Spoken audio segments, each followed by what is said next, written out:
السلام عليكم ورحمة الله تعالى وبركاته. مرحبا بكم معايا من جديد في القناة ديالي جيوات رنا. اليوم ان شاء الله غتشوفوا معايا كيكه بالكريم باتيسير. اول حاجه غنبداو بها هي نحضروا الكريم باتيسير. كنحتاجوا 400 ملل ديال الحليب، 2 معالق ديال الكريم باتيسير ولا النشا، 3 المعالق ديال السنيده وصفر بيضه. غناخذوا كاسرول غنديروا فيها الحليب ونضيفوا عليها لا كريم باتيسير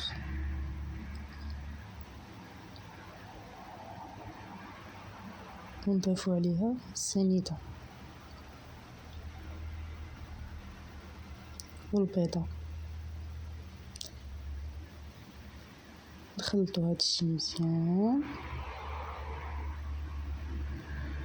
ونحطوه فوق نار هادئه حتى يعقد. لا كريم باتيسير اللي استعملت انا هي هادي ديال الحامض، فيها اصلا نكهات الحامض. اللي ما عندوش غادي يدير لا اما لا كريم باتيسير العاديه يدير معها قشور الحامض ولا النشا حتى هي يدير معها قشور الحامض. عقد معنا لا كريم باتيسير ديالنا عقد. دابا غنحاول نديرو في المول بوحديتو حتى يبرد. نغطيه بالبابي سولوفان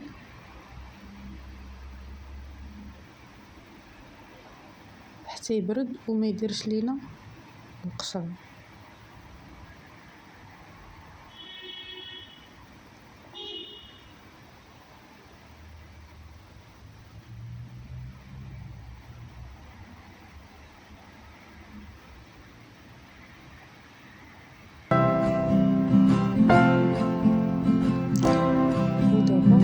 نحضروا الكيك. كنحتاجو في المقادير 230 غرام ديال الفورص، كاس ديال السنيده، 80 غرام ولا كاس الا ربع ديال النشا، نص كاس ديال الماء، كاس الا ربع ديال الزيت، 2 خمارات، وفانيلا وحده، حامضه اللي غنستعمل القشره ديالها والعصير ديالها، و2 بيضات. نبداو على بركة الله.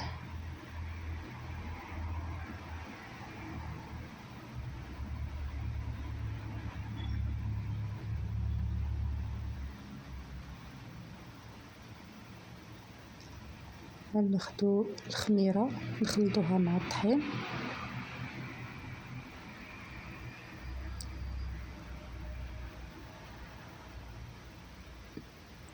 ونحطوها على جنب. دابا غادي ناخدو البيض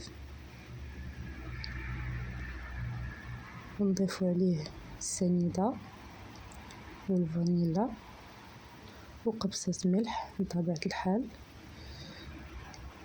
ونطربوا الخليط حتى يبيض معنا.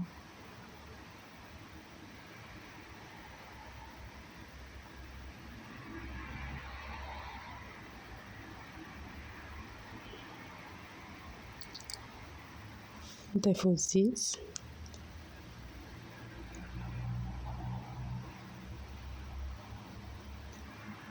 عصير الحامضه، تبارك الله الحامضه خرجت ليا، الماء وقشور الحامض محكوكين.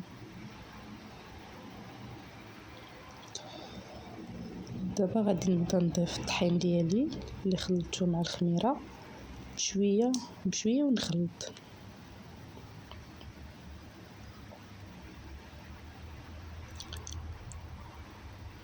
ضروري هاد الكيكه خصها تجي ثقيله شي شويه، حيت غادي كنديرو وسط منها لا كريم باتيسير باش ما كتهبط ليناش لا كريم باتيسير لتحت، باش تبقى لينا الوسط. دونك غادي ضروري من الخليط ما غادي يكون ثقيل شويه.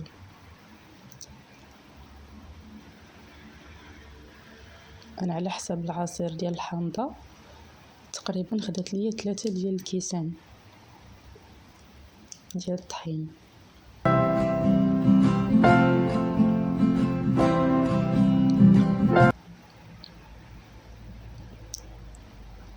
خديت المول، من الأحسن يكون هذا اللي كيتحل من الجناب، غلفتو بالورق ديال الطبخ، وغنضيف تقريبا نصف الكمية اولا نزيد عليها واحد شويه على حسب المول ديالك، والصغير ولا كبير.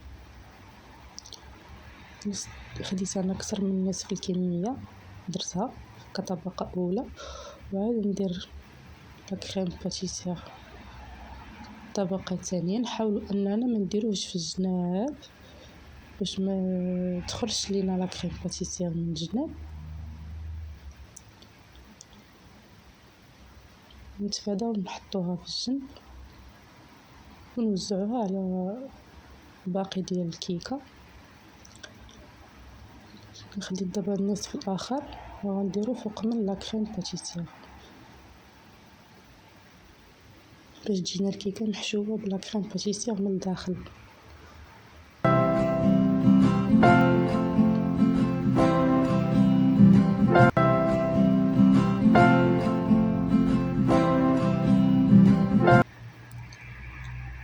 نرش عليها من الفوق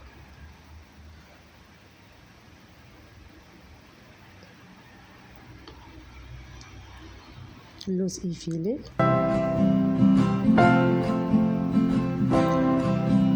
نسخن الفران عند درجة حرارة 180 وندخلها لمدة ديال تقريبا 40 دقيقة 45 دقيقة.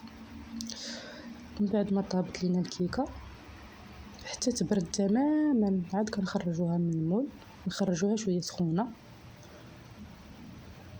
ونحاولوا نزينوها بشويه ديال السكر كلاصي من الفوق.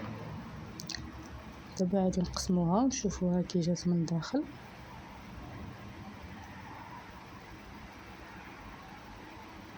كتجي رائعه في المذاق بزاف، سورتو الناس اللي كيعجبهم لوغو ديال الحامض راه غتعجبهم بزاف هاد الوصفه.